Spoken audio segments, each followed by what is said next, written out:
cases close, but some never rest. When silence screams, we listen. This is dead and wrong.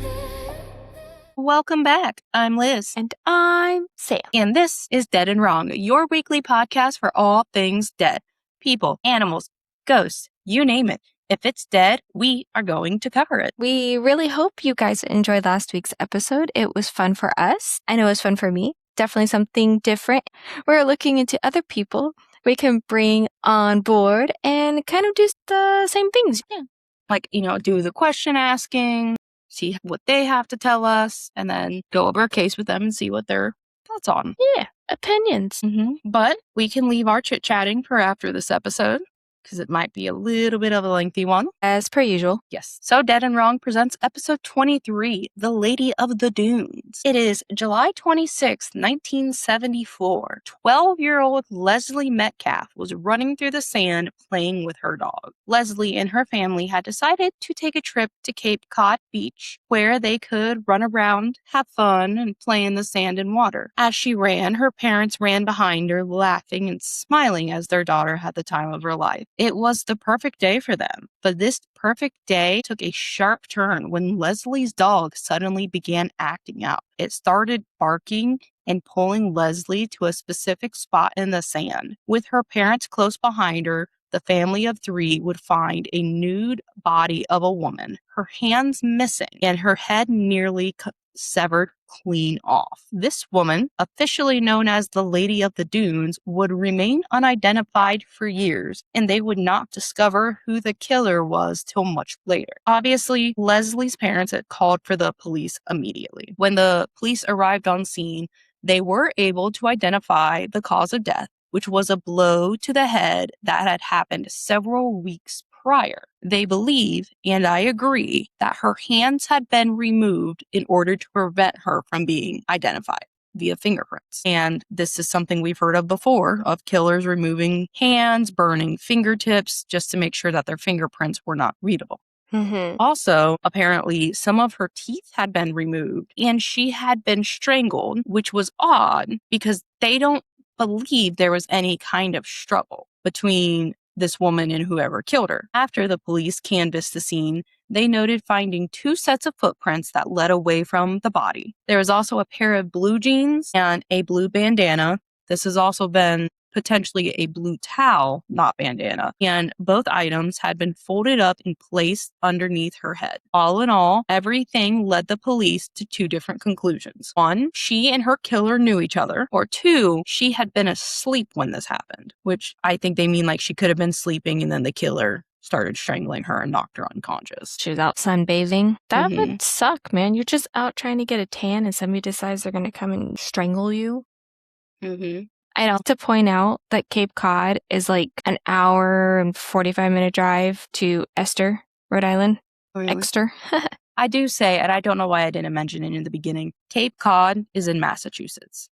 So, for almost 5 decades, which is 50 years, investigators worked tirelessly to give the Lady of the Dunes a name. They did neighborhood canvasses, reviewed thousands of missing persons cases, did clay model facial reconstructions, and provided age regression drawings. It was the hope that maybe she went missing as a teenager or a young adult, and that's why they couldn't locate her now. As the years went by, newer investigative and scientific techniques were created, and they continued to use all of them to see if it would help. This included investigative genealogy, the same technique that helped identify the boy in the box, which uses DNA analysis with genealogy research and historical records. Basically, they do DNA tests and then they start retracing the trees to see if they can figure out relatives. Her body was exhumed multiple times. In 1980, it was for a blood sample. In 2000, a DNA sample was taken. And then in 2013, they obtained even more DNA.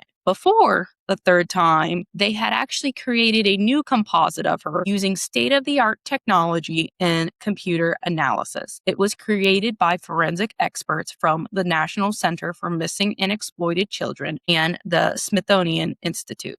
And these are all two, like, very impressive agencies. Mm-hmm. They know what they're doing. I love the Smithsonian. In 2015, a college professor, along with 5 of his students, would take up soil samples from the very spot where the Lady of the Dunes was located. They were trying to collect DNA that would help solve her murder, meaning they were hoping they would find somebody else's DNA that wasn't her. In 2015, Mm-hmm. they collected samples. Yep. When she died in 1974. They tried. It's better than nothing. At least they're trying. But come on. The storms that roll through there, high tide, low tide, hurricanes. Really? At least they're trying. That's not trying. That's playing in sand, my opinion. So all of this would go on until March 31st, 2022. Meaning for all 50 years, the police force was actively working on this, when the goal went from identifying this woman to finding her killer, because they were finally able to give her a name. The Lady of the Dunes was 37-year-old Ruth Marie Terry of Tennessee. Oh my gosh, she was just vacationing? Yep. So Ruth was born September 8th, 1936, to Johnny and Eva Terry. She was the youngest of 2 at the time, including a sister named Louis and a brother named James. Her dad was a coal miner, and her mom passed away when her mom was only 23. So she was very young when her mom passed away. After being identified, her family was able to be located and spoken to. Her sister-in-law, Jan, described her as being beautiful and caring. She was someone who loved her family, and her family loved her just as much. A half-brother that was born later, Ken, stated Ruth was a free spirit. She was someone who was always looking for something more than just a country life. Then, between 1955 and 1956, around the age of 19, Ruth left her home of Whitwell and moved to Livonia, Michigan, where she worked at a Fisher Body Automotive. In October 1956, at 20 years old, Ruth married her first husband, 25-year-old Billy Ray Smith, but this marriage would not last long. In 1958, she fell pregnant and gave birth to her son, Richard Hanchett. I believe, from what I gathered, she was not with her husband when she gave birth to her son. So she was a single mother. Well, knowing that she couldn't provide him with the life he deserved, Ruth gave him to one of her friends to adopt, who was married and was able to give him a much more stable life. And then Ruth would just continue to live her life after this. Then in 1973, Ruth would attempt to reach out to her son, ready to connect on her end. But Richard, who was a teenager at the time, was not ready. Shortly after this, Ruth would move from Michigan to California, where she would eventually meet and marry her second husband, Guy Rockwell Maldivin, on February 16th, 1974. I know. The newlywed couple would visit her family in Tennessee very soon after their marriage. And needless to say, the family didn't get the best vibes from him. They felt Ruth was happy, but Ruth also wasn't acting the way she normally would. But then, only a few months later, Ruth's body was found in the dunes. And centuries later, she was brought back to the world when she was identified. But her identification didn't slow the police down. They knew who she was. Now, they needed to find out who killed her and why. The first question everyone asked to themselves as this case shifted was, why was she in Massachusetts? Ruth had ties to Tennessee, Michigan, and California, but not Massachusetts. She had no reason to be there as far as they knew. Well, after doing some digging, they came across something weird. After their wedding, Guy and Ruth were traveling, which obviously is how Guy met her family. And that same summer, late summer, so late July, early August, Guy returned to their California home driving Ruth's vehicle. According to the prosecutors, and remember at this point, as we kind of talk a little bit, we're in 2022 right now. Okay. According to the prosecutors that had helped with her identity, Guy, who returned home without his new wife, had told people she unexpectedly died on their trip. What? And when they looked into him, they learned Guy went by more than one name. He also went by Raoul Guy Rockwell and Guy Maldivin Rockwell. They also learned that at one point, Guy had been the suspect in the murder of an ex-wife and an ex-stepdaughter. So let's talk about Guy for a moment before everything gets tied together. Albert and Sylvia Maldivin welcomed a baby boy into the world on October 26, 1923. On July 30th, 1939, the Worcester Telegram published an article on ex-capitalist Albert described as living the life in the oldest home in Provincetown, Massachusetts with his whole family. Remember, they couldn't find out why Ruth was in Massachusetts? He's from there. Guy is from Massachusetts. I know where Provincetown is. Yes. And in 1950s, there were multiple transactions of Albert buying land around Provincetown. Oh. Now, at one point, Guy left his family and settled in Seattle, Washington, where he married Jo Ellen Loop. During his marriage, Guy started a business selling antiques. The marriage between Jo and Guy would last only about 10 years. And this probably came from the fact that Guy was considered a womanizer and was rumored to have entertained women after hours in his antique shop.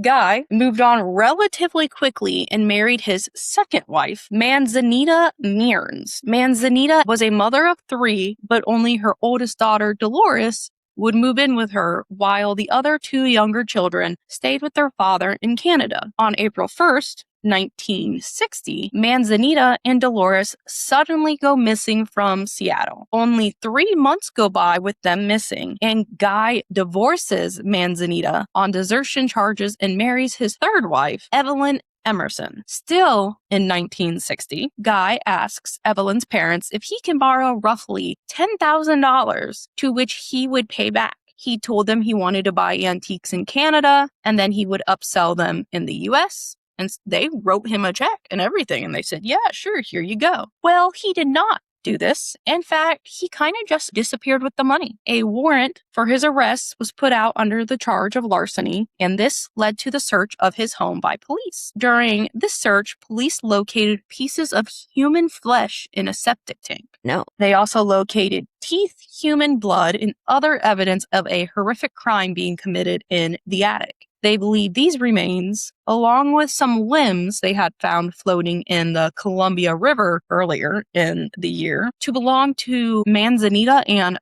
Dolores. Still, in 1960, the police locate Guy in December with some oddities about him. For one, he had dyed his hair red, and he received a nose straightening operation while assuming the identity Michael Strong. And finding Guy was mainly due to the nationwide manhunt put on by the FBI. Good job. Guy was found in Brooklyn, New York, and was charged federally with unlawful flight to avoid giving testimony relating to mutilation of human remains. They questioned Guy for 2 weeks about what happened with Manzanita and Dolores, but he never admitted to doing anything to them. And because there wasn't enough evidence to link him to their deaths, investigators weren't able to charge him for their murders. However, he was charged with larceny against Evelyn's family and was put in jail until his release on March 22nd, 1962. And he would just live his life until he met and married Ruth. At this point, we are going to go back to how Guy returned to California without Ruth. While he was telling people around him she had died, he was telling Ruth's family a different story. Guy actually went back to Tennessee in the late summer. So like in the late summer, he came back, and then shortly after getting home, he went back to Tennessee. So we're covering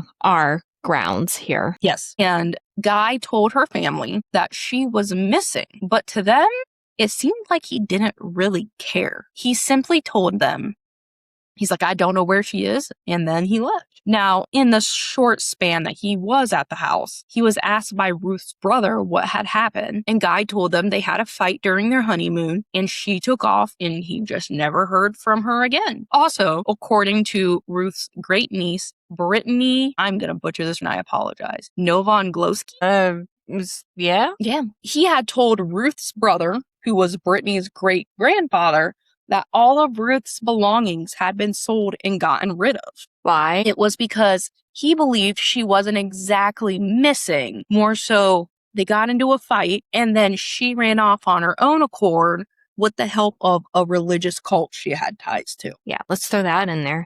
So after he left, the family wouldn't hear from him or of him until Ruth was identified as the Lady of the Dunes. So Guy would eventually go on to marry his 5th wife. That's a lot of wives. Phyllis Smurley. Some sources say the relationship didn't last long. Some say Phyllis was on his obituary as his wife when he passed away. He would also go on to publish a very disturbing cookbook called Cooking with Rump Oil. And this was only 2 years after Ruth's death. In one recipe, Cape Cod shid, almost everyone believes is about Ruth's death. A part of it reads, out of the water and into the pan. The sweet turpentine taste will turn to that of a burnt glove, and the tender look will become one of despair. And the image provided next to this little paragraph is weird. All the images that I'm about to talk about are at the bottom of the document if you want to look at them. Also doing it. So the recipe and image was analyzed by retired FBI profiler Julia Cowley. And if you don't know who she is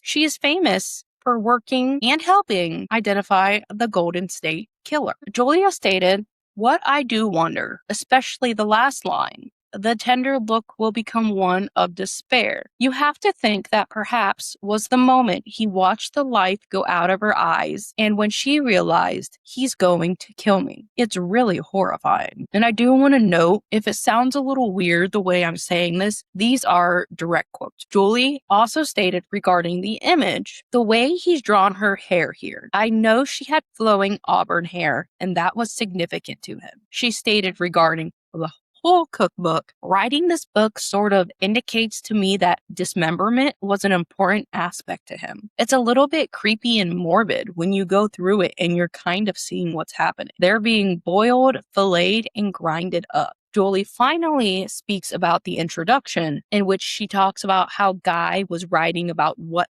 beasts were to be sacrificed. And from this, the conclusion was, when somebody no longer suits a purpose in his life, he's going to figure out how to change that. That might include, I'm done with you, I'm going to kill you. As a reminder, this book, again, was looked into after Ruth was identified in 2022, and that they began looking into her husband as her killer. Ruth's son, Richard, he found and went through this cookbook after the fact. No. He found the book to be very haunting and heartbreaking, and to him, it was a reminder of what had actually been lost that day. He was quoted saying, "This is what really bothers me. The pictures. She had long hair, beautiful hair, and it's almost like she's looking back at him. The fact that he touched my mom kills me, but the fact that he got away with it pisses me off more than anything." By the way, I do want to point out, Richard didn't really learn about his biological mom until 2018. He did a DNA test, so he knew he was adopted all of his life. His adopted parents, which were friends with Ruth, kind of explained to him, like, your mom was not in a good place to take care of you. And like I said, when she reached out to him as a teenager, he was going through his phase where he's like, no, I don't want to connect. Well, then in 2018, he decided he did want to connect. And he did the DNA test, learned about her family in Tennessee, went and met them at a family reunion. And that's when he learned that she had gone missing when she was 37 years old. So he was shocked when the FBI announced that Ruth, his mom, was the Lady of the Dunes. That's just sad. And what was worse is his older sister had already been a victim of a homicide. So he lost his older sister and his birth mom the same exact way. And what's crazy though, and this is something you will find interesting, Sam, is that up to 3 weeks prior to her identification coming out, Richard was having nightmares of his biological mother being murdered. He said he didn't know what it meant at the time and couldn't even figure out what was going on, no matter how hard he tried. And then the news came out and he was like, that's what his dream, like, he's like, that's what my dreams were trying to tell me. When he talked about the agents, when he talked to the FBI agents, he actually told them about his dreams, because in his dreams, he saw a man hitting a woman in the back of the head and ultimately crushed her skull in. And this piqued their interest because Richard had never heard of this case. Like, he spent his whole life in Michigan. So it wasn't until he started meeting the family and everything. And so he was having dreams of this and didn't know about it. It's crazy. But they do say sometimes it could have been his mom trying to reach out to him. Or preparing him for the news that he was going to be hearing. And according to Richard, while he got to live, thankfully, Guy didn't get to live any kind of quote-unquote golden life. In his final years, he had gotten divorced, Yay. was evicted from his trailer home, was diagnosed with prostate cancer until it took his life in 2002 at the age of 78. Still a shitty way to go out. Good for him. Richard said about his death, but in the end, he got what he deserved for all the horror and the bad things. In a way, God did it for me. I would have gotten in trouble. That's a good way to think of it. And finally, this case did come to its conclusion on August 28th, 2023. Wow. The day Ruth's family had been praying for finally came. Massachusetts' longest unidentified homicide case, the Lady of the Dunes, was officially closed. Guy Rockwell Maldivin was officially declared as the killer of Ruth Marie Terry. And they were able to close the case. I 100% think he did it. I think he did it too. Now, before we get to our official ending, I wanted to add one final comment. Because apparently somebody else had originally found the body, but was too shocked to say anything. And she had spoken about it. And I wanted to mention it. So this would have been on July 24th, 2 days before Leslie and her family found the body. A family of 4 was camping in Provincetown, Massachusetts, near Cape Cod Beach. 9-year-old Sandra Lee was tired of dealing with both the physical and verbal abuse of her parents. So she grabbed her dog and ran away from the camping area. Sandra had made it to Race Point Dunes, which is the specific area Ruth was found in, when she came across something that changed her life forever. It was the nude body of a woman missing both her hands, with her head nearly severed off completely. She did state she was just in shock. She didn't want to say anything. She was already dealing with abuse from her parents, and she was only 9. So I get it. But the experience apparently changed Sandra's life for the better. In November 2022, Sandra spoke with CBS News, and she told them, "Here I thought I was running from a bad situation, and I ended up finding worse." One of her first thoughts after the fact was, "This is how I could end up if I don't find a way to get out of this horrible living situation we are in." So Sandra reached out to her paternal grandparents, told them about what she and her younger brother were going through, and her grandparents got involved and took Sandra and her brother in. They both ended up living a much more loving life, and she believes she owed the Lady of the Dunes a debt. So every year after the fact, she would visit the grave and leave behind a flower or a seashell behind. And she was 60 years old when she was interviewed, and it was proven that she was going there every year. And then when they gave her a name, she continued going. I mean, that sucks that she didn't say anything, because even that could have given her a way out. True, but people handle things differently. She already went through a horrible situation. She probably hadn't, I'm guessing in her mind, she was like, holy shit, like I can't go back. I need to get a hold of my grandparents now. I don't know. I mean, obviously, there's always a chance that this is not true. That she made it up. But wanting to get a little spotlight. But on the off chance that she did, I didn't want to leave her out. But that's why I left it to the end. Okay. And that is the case of the Lady of the Dunes, a.k.a. Ruth Marie Terry. Sam, would you be interested in reading what is noted on those images, about the author and the introduction from the images? Man. You don't have to. I'll do it. No. Let's see here. All right. I'm going to mess this up, but here we go. So it says about the author. This guy lies through his ass, Jesus. In 1743, Guy Maldivin was born out of wedlock, which was then a small town in eastern New Mexico. His father was a full-blooded cigar store Indian. His mother, a rather frail but charming coyote. No tribal marriage rites ever took place because his mother's coyote family could never come up with the proper dowry. Nevertheless, their little son ran and flew about on 2s and 4s until the age of 6. He then left the Maldivin castle, now we have a castle, and started his studies in bestiology at the University Heidendorf in Munich. Munich. This guy's... Munich, Germany. It was during his summer vacation that he swam the entire length of the river Nile, stopping only to record native drum sounds and to collect antique cooking vessels. It was in one of these antique vessels that Mr. Maldivin found traces of rump oil. At the age of 36, he reached full puberty. It happens way before that, but okay.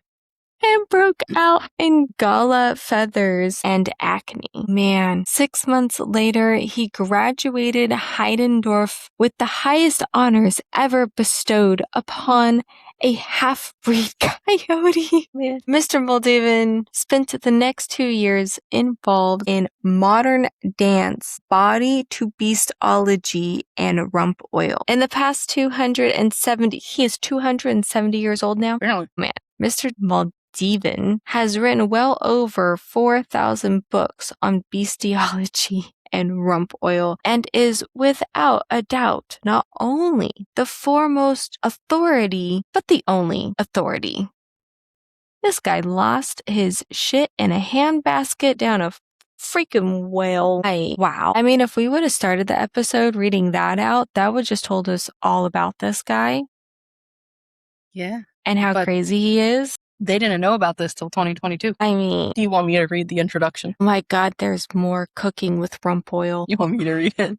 Yeah. So this is the introduction that was in his book. Cooking with rump oil is here at last. Oh my God. We in the world of sub-science have waited 213 years for this gigantic work to be done. I am humble and yet not without pride to have been associated with the author and to have shared in his incredible and his flea powder. Apparently I'm playing around in flea powder. In 1761, when the author started his studies in bestiology and rump oil, I too was caught up in the problem as to what beasts were eatable, which hooves were cloven, which beasts became fish on Friday, which were to be used as a sacrifice, and which were to be ridden, petted, and danced.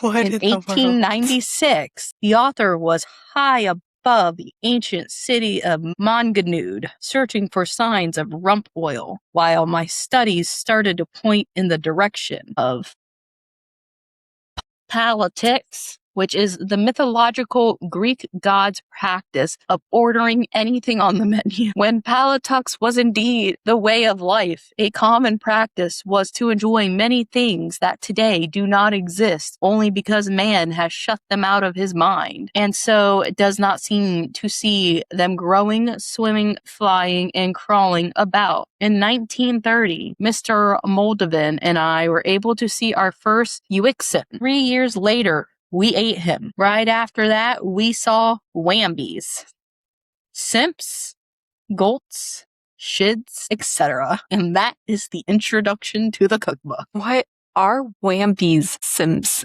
golts, and shids? Wambies typically refers to employee wambi recognitions, which are peer-to-peer or patient-to-patient provider shoutouts. What? Or wambi is a noun that refers to a place or location that has very delicious hamburgers. My gosh. I looked up what golts were and Google asked me, do you mean glutes? Shids doesn't make sense. At one point, it says it's medical abbreviation for Shanghai High Risk Diabetes Screen, which is an ongoing clinical study.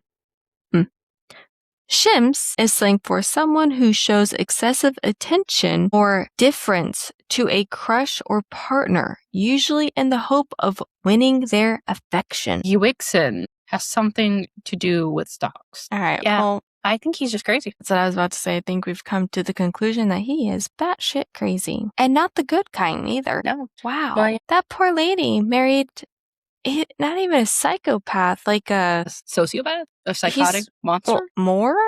He's like bestiology, and he's been around for 237 years, and he's just too many birds flew the cuckoo nest with that guy. At one point, when they were investigating him, they actually unofficially declared him to be a serial killer. Well, yeah. He did kill at least 3, and they said, honestly, there's a part of them that wouldn't be surprised if he killed more than just Manzanita, Dolores, and Ruth. Well, didn't his first wife go missing too, or was pronounced dead? No, they just got divorced. His second wife was the one that went missing. Oh, he's got a lot of wives missing. He gets Always married 5 times. ask if they say, oh, she passed away. She left me. You got to ask more questions, not just the, oh, you poor thing. And if they're like in their 30s and you're their 5th wife, you might want to start questioning things. Yeah. A lot of questions. And Google.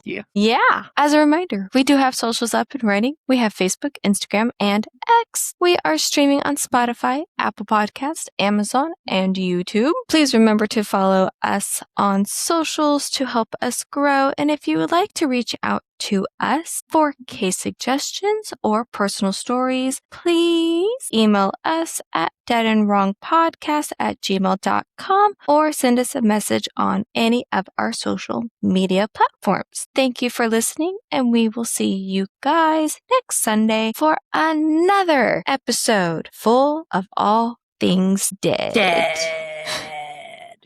Bye-bye. Bye-bye.